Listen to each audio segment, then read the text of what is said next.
This episode of The Therapy Show is sponsored by Therapy Notes. Why not find out what more than 100,000 mental health professionals already know and try Therapy Notes for 2 months absolutely free? Just click on the link in the show notes or enter promo code LISA at therapynotes.com.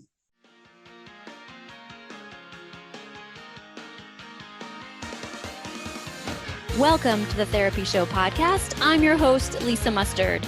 In each episode, I interview a seasoned and knowledgeable talk therapist from the counseling world to glean valuable insights, techniques, and tools that you can apply to your practice and your life. And if you're considering a career in the counseling field or just want to hear about what it's like to be a talk therapist, then this is the podcast for you. Well, hey friends, welcome back to another episode. This Put It Into Practice episode is truly brought to you by my vacation I took last week. I took complete detox, a digital detox, and I wanted to share with you all the reasoning behind it, what I found out about myself, and how I want to be moving forward. And I also wanted to share some information that came out. It was around June 12th, and I have the article in front of me, and I will put it in the show notes. But it's titled, "Yes, We Do Know Social Media Isn't Safe for Kids." And it's actually by, I hope I say her name right, Jean Twenge, Twenge. I don't know how she says it, but she is a collaborator with Jonathan Haidt. Hope I said his name right too. And he writes the Substack After Babel. And I will put the link in the show note. I encourage you to go and read it, because what she is talking about is she is writing a response to an essay that was put up in the Washington Post. And the title of the essay is, "Yes, We Do Know Social Media Isn't Safe for Kids." And she goes over the research that she and Jonathan Haidt have done over the years to actually make the case that it is hurting our kids and their mental health. So let's start first with the digital detox that I took. We went to our youngest daughter's last volleyball tournament in Orlando, Florida. And I was there for an entire week with both of my girls. With my husband stayed back. And I just knew going down there that I didn't want to be on. And when I say on, I mean, I didn't want to be checking social media, posting on social media. I really wanted to take a true break from it all. I did release an episode that week, and I did make one post on social media. And I talk about that in an episode this past Wednesday on email marketing. And I kind of go into a little bit more about how I love email marketing instead of posting on social media. So if you want to go and listen to that episode, I will put a link in the show notes to that. But I really wanted to test it out. I took Instagram off my phone, and I'm about to take Facebook off my phone, and it was amazing. I just got to say, I really wanted to stop the habit of checking my phone. Now, I will tell you that instead of checking Instagram, I found myself checking email. And I think that's just out of habit. And so once I kind of put my phone away and didn't think about it, I didn't check it as much. But I was aware that instead of checking Instagram or Facebook, I was instead checking for my email. So it's a habit, and it's a habit that I have to work hard to break, in a sense. So I turned 50, and not checking my phone is tough for me. So imagine what it's like for our kids when they have access to their phone, when they have access to it whenever they want. Now, we have limits around phones and social media for our kids, but I'm not quite sure that their peers do. I don't ask. I don't know so much. I do hear from time to time that, they have more time on it than our kids do. But like I say, each family makes the rules. And I tell my kids, I don't really care what's going on in other people's families, because this is what's going on in our family. So the article that I'm going to share with you guys, that I'll put the link in the show note, talks about the link between teen mental health and smartphone use, particularly focusing on the impact of social media. It mentions that teen depression rates began to rise in the early 2010s, coinciding with the widespread adoption of smartphones and social media. And even the Surgeon General's office released a report highlighting the association between social media use and harm to young people's mental health. It also challenges the arguments that attribute the rise in teen depression to other factors such as economic anxiety, the opioid crisis, or school shootings. And it presents data showing that the increase in self harm and depression among teens occurred independently of these factors. Okay, independently of these factors, because the author emphasizes that social media and smartphones have significantly changed how teens spend their time outside of school and argues that no other cause can explain the impact observed. It also addresses the decrease in stigma around mental health conditions as a possible explanation for the surge in reported cases. However, it refutes the notion by citing objectively measured behaviors such as mental health related emergency room visits and suicide rates, which have also increased, because the author argues that a decrease in stigma cannot account for these increases. And regarding research on this topic, the article dismisses claims that most studies are correlational. It points out that several experimental studies have shown that reducing social media use leads to mental health benefits. The author concludes by stating that the evidence is already available and that action is needed to address the rising rates of self harm and depression among teenagers rather than calling for more research. Now, as a parent, like this is enough for me right here to say, even if people disagree about the rise in mental health issues among kids, to know that this study is disproving the Washington Post article, like this is an opinion piece that Jean wrote, and it's saying that, we have enough information right now to put some things into place that we can reduce the amount of time our kids are spending on smartphones and social media. And we shouldn't rely on the government to do that. We as parents are responsible for doing that. So when I took a digital detox last week, I was like trying to imagine what it must be like for our kids when we give them a digital detox, how their world changes, how their mental health might get better, how their world actually expands, because we think that we have so many things that social media gives us. It expands our world, it expands our connections. Actually, what we're finding is it kind of makes things worse for everyone. Now, not all the time, sure. But when you think about as an adult, how you're using social media with a fully developed brain, right, is different than you give it to a 12-year-old or a 14-year-old or even a 16-year-old, because their brains aren't fully developed. They don't have the life experiences under their belt to be able to, look at an experience and make some, decisions about what just happened for them or make meaning out of what just happened for them. It's very, very different. So as their parents, not the government, it is our job to put things in place that limit the amount of time that they're spending on their smartphones as well as on social media. Okay, so let's talk about what exactly is a digital detox and what does it mean in the context of our family lives. It refers to intentionally taking a break from electronic devices and screens such as smartphones, tablets, computers, and even TVs. It's about creating a designated time and space for individuals and families to disconnect and focus on activities that promote quality time and connection. Families today often find themselves immersed in a digital world with screens dominating their lives. It's crucial for us to step back and assess the impact this constant connectivity has on our relationships and overall well being. And digital detoxes provide an opportunity for families to reconnect, communicate, and engage in activities that foster meaningful connections. Try Therapy Notes, the #1 rated electronic health record system available today.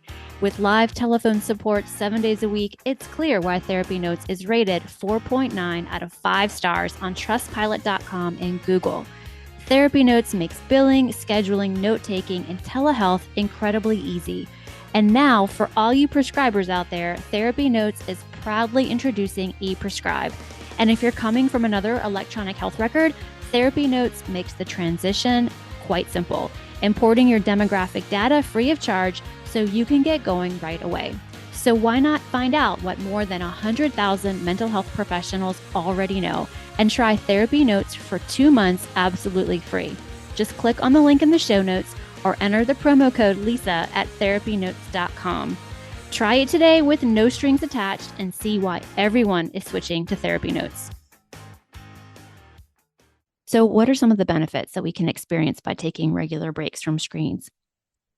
Well, first of all, it promotes better communication and bonding. And when screens are put aside, we have the chance to engage in face to face conversations. We actively listen to one another, and this strengthens our relationships. It does allow for improved mental health and well being, as excessive screen time has been linked to increased stress, anxiety, and sleep disturbances. Now, it's just as important that we, as the parents and as adults, put our screen time aside and connect with our kids. We can't ask them to do things.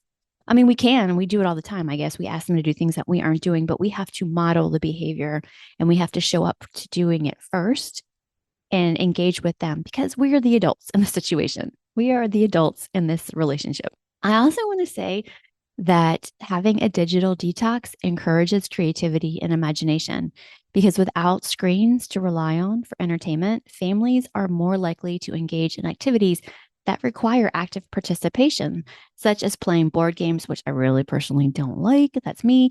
But you can play cards. We like to play cards around here, creating art, exploring the outdoors, studying, playing a musical instrument, so many things. If I have to sit here and list things for you to do, then I know that you might be in a bad place and really, really need a digital detox. But there's so many things that you can do. You can work on a puzzle, talk to your kids.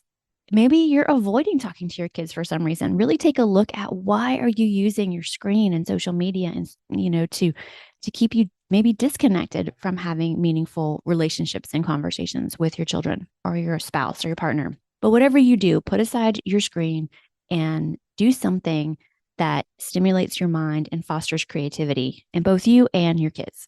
You can cook together, you can bake together. I mean, gosh, the list is endless. I can sit here and rack my brain, but it is really early over here and I'm still in my first cup of coffee. So you can even Google ideas if you can't come up with something. I mean, depending on the ages of your kids, you can ask them to organize an activity. You can ask them to put something together. I mean, really, you can get really, really creative here. I think part of the issue is that we we we sometimes we parents were so stressed and we're so overwhelmed that the way that we want to relax and just kind of detach from what's going on in our lives is we do get on our screens and we scroll and we scroll and we swipe and we're not talking to each other. And that's really sad to me because you're missing out on time to connect with your children and with your partner when your spouse. And so if you find that you're doing those things, I know I keep saying this, but really, really take a look at the why or the intention behind why you are using your screens and you're spending so much time on them.